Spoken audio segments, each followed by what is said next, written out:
Good morning. Now, as we all know, we all live on this planet called Earth. Now, we know that's located in the solar system, and we know that that solar system is located in a galaxy that we know as the Milky Way. In modern day, we know that there's more than just our galaxy in this universe. There's plenty of others located way out there, Andromeda being the most famous and being the closest one. Now, this notion that there were other galaxies was something that only very recently, in the grand scheme of things, became apparent. And by recent, I mean around the 1920s. Now, by the 1920s, we had correctly identified several nebula, including the Orion Nebula. But there was this notion that perhaps there was more than one galaxy out there. There was just simply no way to prove it. Until around 1924. In comes a man known as Edward Hubble, and a 2.5 meter telescope that had opened relatively recently in Mount Wilson, California. Now, for just a little bit of background, Edwin Hubble was the son of an insurance agent, Missouri-based insurance agent, and while his father and his family had pushed for him to go towards law, his true calling, in a manner of speaking, was towards science and astronomy. So in 1919, he ended up joining the Mount Wilson team in California. And now, as I said, they had opened up a 2.5 meter telescope in Mount Wilson.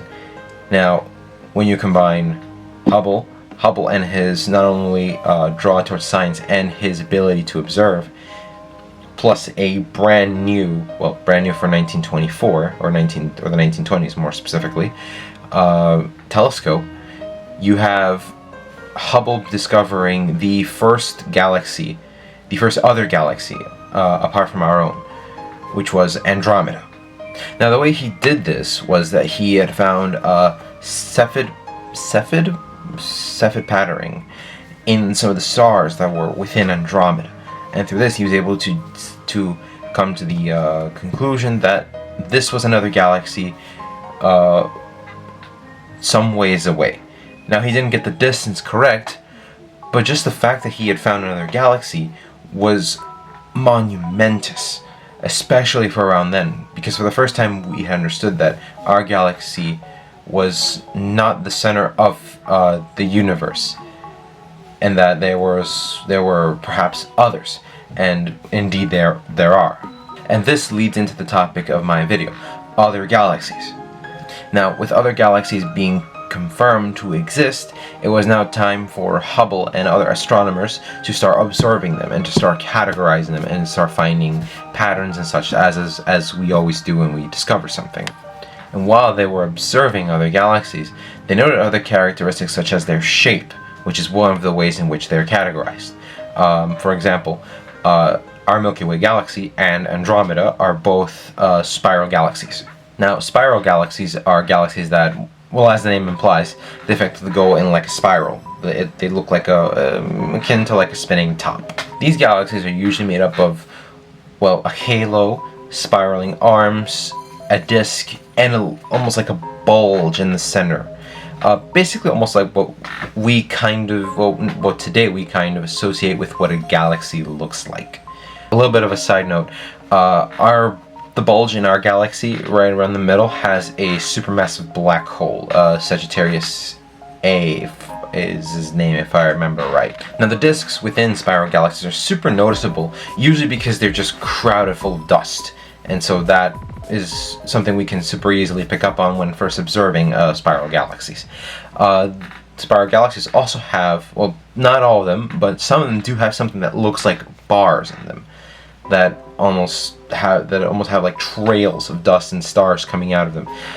This trail also, in a way, indicates as to what direction they are spinning in. Well, spinning. And of course, in a true sense of ingenuity and creativity, astronomers decided to call these spiral galaxies with a bar, barred galaxies. Almost all elliptical galaxies are comprised of old, aging stars. Now, these galaxies have no arms, they have no bars to them either.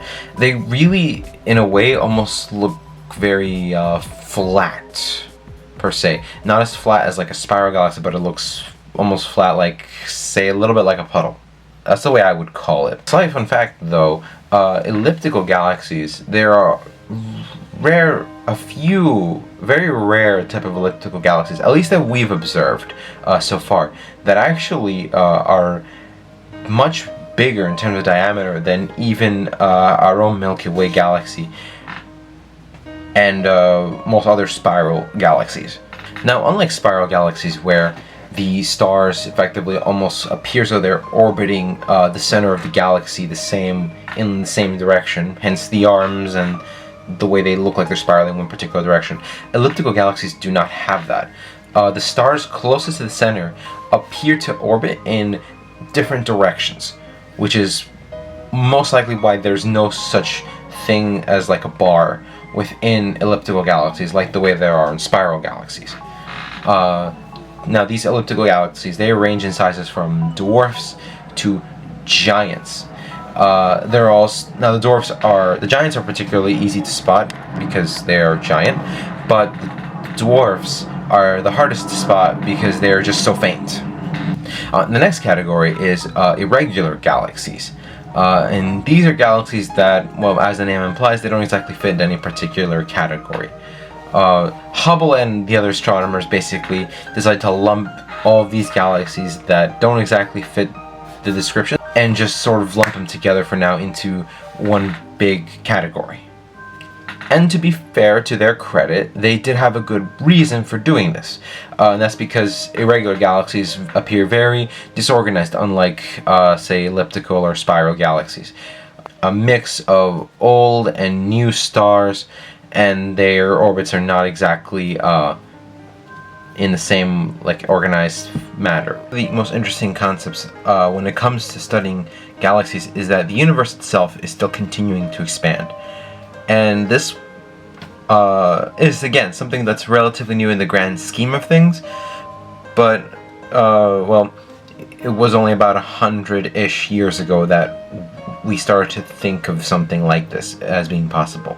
In comes in a Belgian priest and astronomer. I'm going to mess up his name because I don't speak his name very well. Gregor Lemaitre,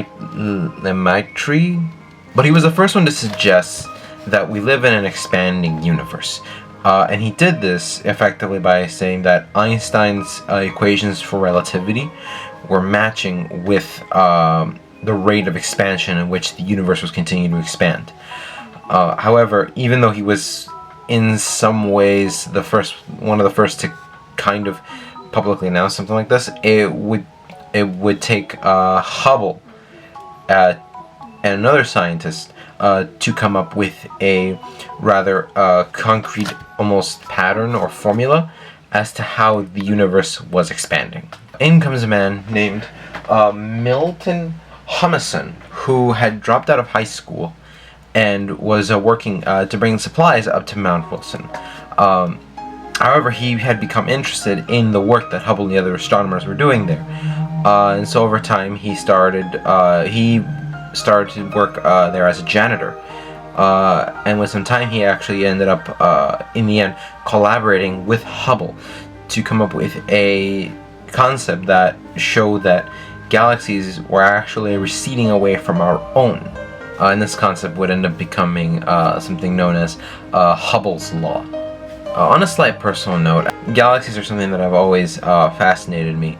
The best I can really say is that the work that has been put into astronomy is something that is very impressive, and that even if my explanation was very flat, or rather more specifically, it was something that just isn't as specific or as accurate as it should be, it is an important thing to just know that the discovery of galaxies is what basically opened the door to many concepts for today, including the idea that perhaps we are not entirely alone. I mean, the idea that we weren't alone started with looking for Martians on Mars in the 1800s, and here we are now pointing our telescopes at a massive number of galaxies, trying to map them out and sorting them through different categories.